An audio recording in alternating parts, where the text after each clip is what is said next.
9వ తరగతి విద్యార్థులు yes జ్యోతిమణికంఠరెడ్డి, D Tarun, you తారక వెంకటేష్, వి జ్ఞానేశ్వర్ రెడ్డి, షేక్ అజీజ్.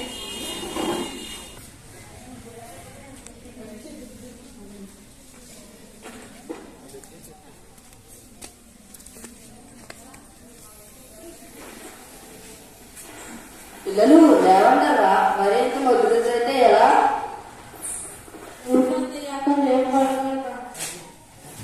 అదేంటా ఈరోజు దినోత్సవం కదా, మరి మీరు స్కూల్కి వెళ్ళరా? వెళ్ళము కాదయ్య. ఈరోజు మాకు తెలుగు అంటే అంత ఇంట్రెస్ట్ లేదు కాదు. మా స్కూల్లో కూడా చేసేదాకా. అదేంట్రా, మాతృభాషలో చదువుకోకపోతే మీకు పాఠాలు ఎలా అర్థమవుతాయి? బట్టి పట్టే చదువు కొద్దిగానే మర్చిపోతారు. అదే మాతృభాషలో చదువుకుంటే ఎప్పటికీ మర్చిపోరు. అసలు మాతృభాష అంటే ఏంటి తాతయ్య? మాతృభాష అంటే అమ్మలు, అమ్మమ్మలు, వాళ్ళ అమ్మలు అంతకు ముందు నుంచి మాట్లాడే భాష. అర్థం కాలేదు తాతయ్య. ఇంకా వివరంగా చెప్పండి. సరే, మీకు అర్థమయ్యేలా ఒక చిన్న కథా రూపంలో చెబుతా, వినండి. ఈ కథ చెప్పండి. ఒకసారి తిరుమలలో శ్రీ వెంకటేశ్వర స్వామికి బ్రహ్మోత్సవాలు జరుగుతున్నాయి. స్వామిని అశ్వవాహనం మీద ఊరేగిస్తున్నారు. అందరూ ఆయన తొడుతూ ఉంటే వాహనమైన గుర్రానికి కూడా స్వామిని పవడాన్ని అనిపించింది. కానీ స్వామిని తనపై ఊరేగిస్తుండగా మాట్లాడితే గౌరవం కాదని తన లెక్కల చెప్పులతో ఒక పద్యం సృష్టించింది, వినండి.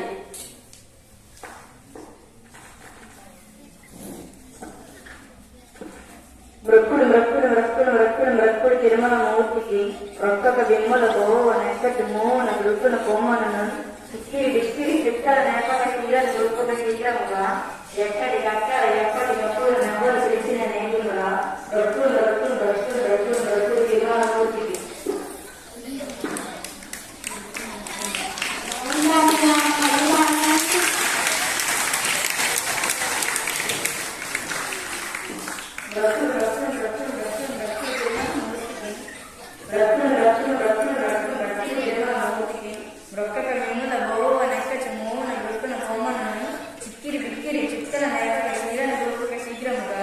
ఎక్కడికక్కడ ఎప్పటికప్పుడు నెవ్వరు పిలిచిన నేగులుగా రొక్కుడు రొక్కుడు రొక్కుడు రొక్కుడు రొక్కుడు తిరుమల మూర్తికి. అక్కడున్న వారందరూ గుర్రాన్ని మెచ్చుకున్నారు. ఇదంతా ఇంద్రుడు వాహనమైన ఐరావతం స్వర్గం నుండి చూసింది. కుడితే గంటపడారు కానీ మామూలు గుర్రాన్ని చెబుతారేంటి? నేను ఏను, అందులోనూ తెల్లయ్యను. నేను కూడా పెద్ద చెప్పి ఇలా నోరు వేస్తా అని సరాసరి స్వర్గం నుండి తిరుమలలోకి దిగింది. అక్కడి నుండి తిరుమల నడుకెక్కుతూ నడుస్తూ ఒక పెద్ద చెప్పింది, వినండి.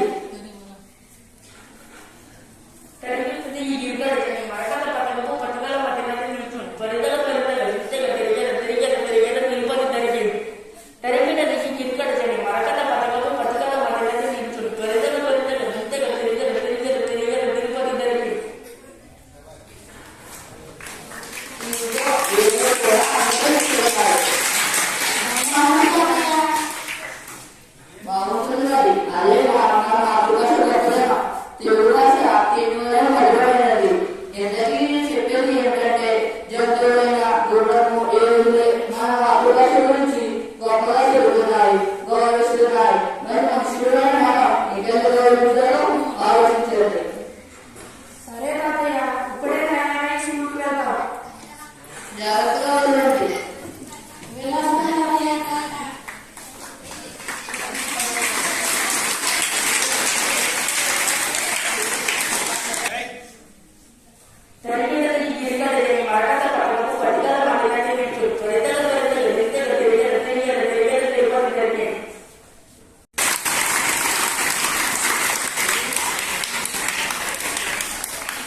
తెలుగు భాషకు ఎనలేని సేవ చేసిన మన దేశీయుడు శ్రీ గిరిజామూర్తి మంత్రులు గారు దేశీయుడైన చార్లెస్ సి బ్రౌన్ జీవిత చరిత్రను తెలియజేయడానికి మన ముందుకు వస్తున్నారు బొద్దు శ్రీ విలాసిని భీమా జ్ఞానశ్రీ పంతులు. ఈయన జయంతి ఆగస్టు 29 తెలుగు భాషా దినోత్సవంగా నిర్వహిస్తారు.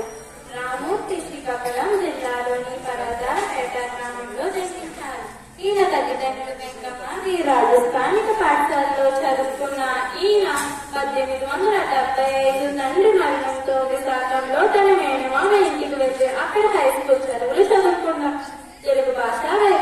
పునాదులు వేసిన మహానీయుడు తెలుగు రామూర్తి పంతులు. అందుకే ఈ తెలుగు భాషా ఉద్యమం పితామహుడిగా పిలుస్తారు. గ్రాంధిక భాషల్లో పండితులకు మాత్రమే అర్థమయ్యేలా ఉన్న తెలుగు భాష మాధుర్యాన్ని ప్రజలందరికీ అందేలా కృషి చేశారు. ప్రజల వాడుక భాషగా తీసుకువచ్చారు.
కార్యక్రమంలో చివరిగా తెలుగు భాష గొప్పదనం, తెలుగు భాష తీయదనం అంటూ నృత్య ప్రదర్శన చేయడానికి 8వ తరగతి విద్యార్థినులు టి శృతులయ్య, కాదా మాధురి, శ్రీహేష్ వీరలావణ్య బరువు సంబరం పడుతున్నారు.